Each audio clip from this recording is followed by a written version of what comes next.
Implications of the federal right of rescission for lenders and borrowers. Implications of the federal right of rescission for lenders and borrowers. An interactive day of building an effective community response to foreclosures in Wisconsin. December 12, 2007. Disclaimer. The views expressed in this presentation are those of the author and do not necessarily represent the views of the Federal Reserve Bank of Chicago or the Federal Reserve System. This presentation and the information presented herein is intended for informational use and is not legal advice. If you have specific legal questions, you should consult an attorney. Today's program. Introduction. Why is this important? Purpose of the TILA and Reg Z. Structure of the law. What is the right of rescission? Today's program. What kind of loan is rescindable? Who is able to rescind a loan? Requirements for lenders. What are material disclosures? Rescission clock. Today's program. Waiving the right. Effects of rescission. Assignee liability questions. Big deal. He never had to figure out Reg Z compliance. Albert Einstein. E=mc2. Truth in Lending Act, TILA. TILA was enacted in 1968, 15 U.S.C. 1601 et seq. As Title I of the Consumer Credit Protection Act Pub. L. 90-321. Its purpose was to ensure that credit terms were disclosed in a meaningful way to consumers. The TILA, implemented by Regulation Z 12 CFR 226, became effective July 1, 1969. Truth in Lending Act, TILA, structure of the law. TILA is found at 15 U.S.C. 1601, 1693R. Regulation Z is found at 12 CFR Part 226. The official staff commentary is found at Sup. I. of Regulation Z. What is the right of rescission? A consumer protection law that allows consumers the opportunity to reconsider certain obligations for 3 business days after the loan is closed. During the cooling off period, consumers are free to change their minds and rescind, cancel the loan for any reason. When the transaction is rescinded, all parties must be returned to their pre-transaction position, and the transaction is cancelled. To determine whether the rule applies, ask 3 questions. First, does Reg Z apply to the transaction? Second, is the loan secured by a consumer's principal dwelling? Third, is the transaction to purchase the dwelling? What kind of loan is rescindable? The right of rescission applies to non-purchase money, Reg Z loans in which a security interest is taken in a consumer's principal dwelling. For example, home equity line of credit, an installment loan where the borrower pays a fixed amount and repays the debt on an agreed payment schedule, a security interest that is acquired by a contractor who is also extending credit in the transaction. Types of non-rescindable loans. A loan to purchase or build the consumer's principal dwelling, i.e., a residential mortgage transaction. A consolidation or refinance with the same lender, who already holds the mortgage and no additional funds are borrowed. A business purpose loan, even though the loan is secured by the customer's principal dwelling. A transaction in which a state agency is a creditor. A mechanic's lien where the contractor is not a party to the credit transaction. Cash-out refi rules. Here, the consumer is refinancing more than they owe on their current mortgage and taking the difference out in cash. For a cash-out refinancing with the same lender, only the cash-out portion is subject to the right of rescission. For a cash-out refinancing with a different lender, the entire loan amount can be rescinded. Structure must be consumers' principal dwelling. A consumer can only have one principal dwelling at a time. A vacation or other second home would not be a principal dwelling. A transaction secured by a second home that is not currently being used as the consumer's principal Dwelling is not rescindable, even if the consumer intends to reside there in the future. When a consumer buys or builds a new dwelling that will become the consumer's principal dwelling, within 1 year, it is considered the principal dwelling if it secures the construction loan. Who is able to rescind a loan? The right of rescission doesn't apply to just borrowers. All consumers who have an ownership interest in the property have the right to rescind. Rescission period. The period within which the consumer may exercise the right to rescind runs from 3 business days from the last of 3 events. Consummation of the transaction. Delivery to the consumer of the required rescission notice. Delivery of all material disclosures. Unexpired right of rescission. When the creditor has failed to take the action necessary to start the rescission period running, the right automatically lapses on the occurrence of the earliest of the following 3 events. Expiration of 3 years after consummation. Transfer of all the consumer's interest in the property. Sale of the consumer's interest in the property.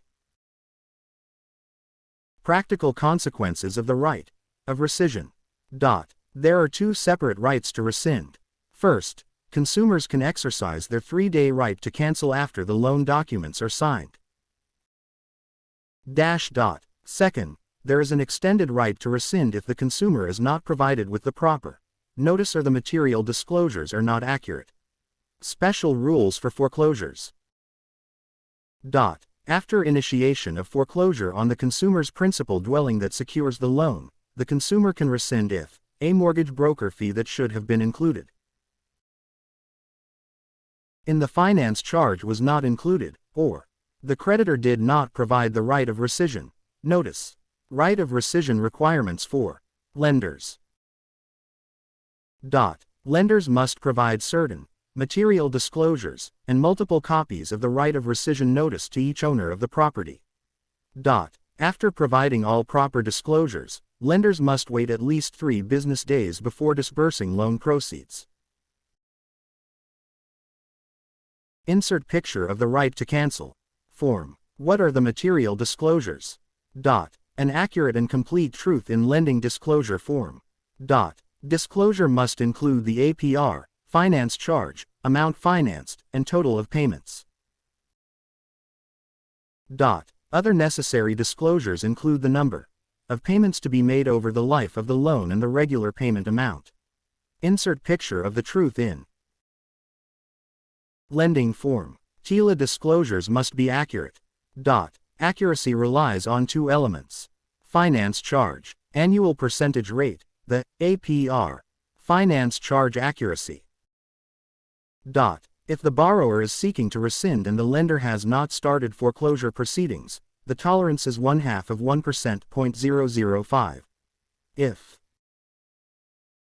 the lender has started foreclosure proceedings, the tolerance is $35. If the lender overstates the finance charge, there is no extended right to rescind. Annual percentage rate, APR, accuracy. Tolerance for the APR disclosed in the TILA disclosure is 1/8 of 1%, 0.00125. The APR is inaccurate if it exceeds or is lower than the true APR by 0.00125, see Commentary 226.22, A2-1. 1/8 of 1%, 0.00125, accuracy. Tolerance applies to regular transactions. APR accuracy for irregular transactions. 1/4 of 1%, 0.0025, accuracy tolerance applies to irregular transactions. An irregular transaction is one that has either multiple advances, irregular payment methods, or irregular payment amounts other than an irregular first or final payment. Commentary 226.22, A2-1. How to calculate tolerances. APR calculator program offered by the Office of the Comptroller of the Currency (OCC), available on the internet at http://www.occ.trees.gov/apperwin.htm, available for purchase for $20 or free if you download it. Right of rescission time clock. 3. Day rescission period begins once the notice and material disclosures have been given, and lasts 3 full business days. Business days are defined by Reg Z to include all calendar days except Sundays and federal holidays. Saturday is considered a business day for rescission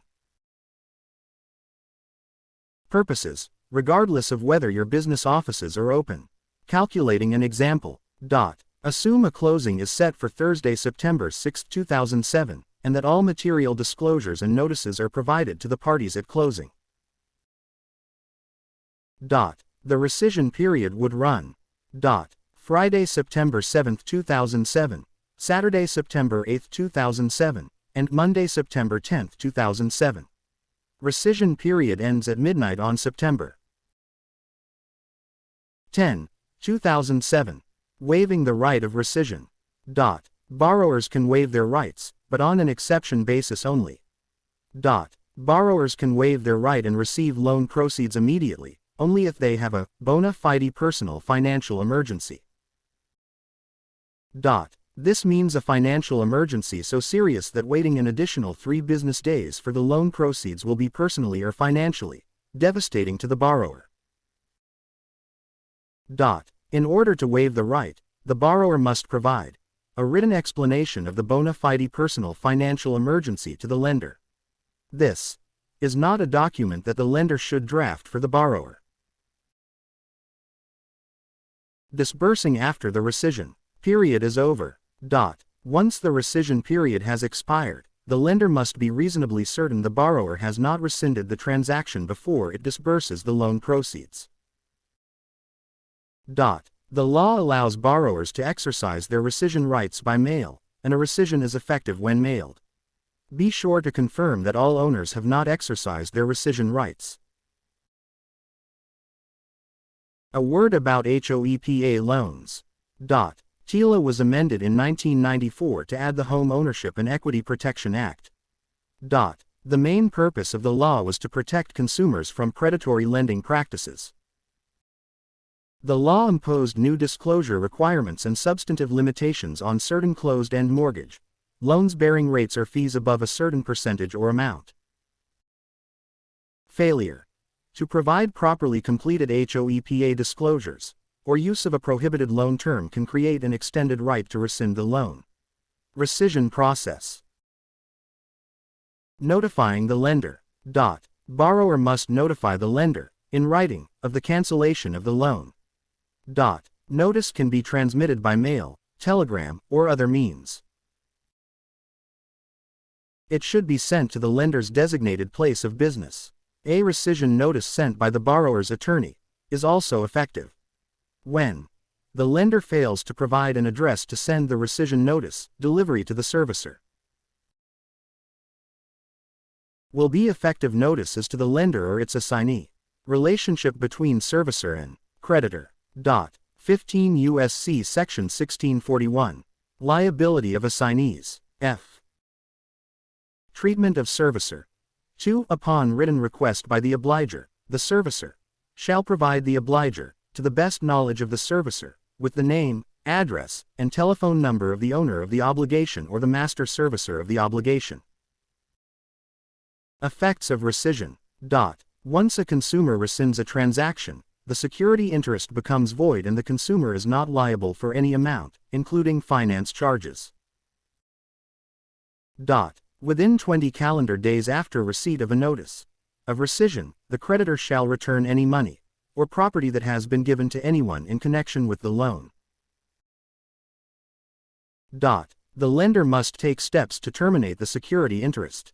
Once the lender has performed as above, the consumer must tender any money received back to the lender. Once tender is delivered, rescission is complete. Assignee liability. 15 U.S.C. Section 1641. Liability of assignees. C. Right of rescission by consumer unaffected. Any consumer who has the right to rescind a transaction under 15 U.S.C. 1635 of this title may rescind the transaction as against any assignee of the obligation. Assignee liability. Servicers. 15 U.S.C. Section 1641. Liability of assignees. F. Treatment of servicer. 1. In general, a servicer of a consumer obligation arising from a consumer credit transaction shall not be treated as an assignee of such obligation for purposes of this section unless the servicer is or was the owner of the obligation. That's our finish. Any questions? Contact information: Steve Cole, Consumer Regulations Director, Federal Reserve Bank of Chicago, Consumer and Community Affairs, 11th floor, 230 South LaSalle Street, Chicago, IL 60604-1413. Stephen.w.cole@kfrb.org. Direct: 312-322-5015. Fax: 312-913-2626. Steve Cole, Consumer Regulations Director, Federal Reserve Bank of Chicago, Consumer and Community Affairs, 11th floor, 230 South LaSalle Street, Chicago, IL 60604-1413. Stephen.w.cole@kfrb.org. Direct: 312-322-5015. Fax: 312-913-2626.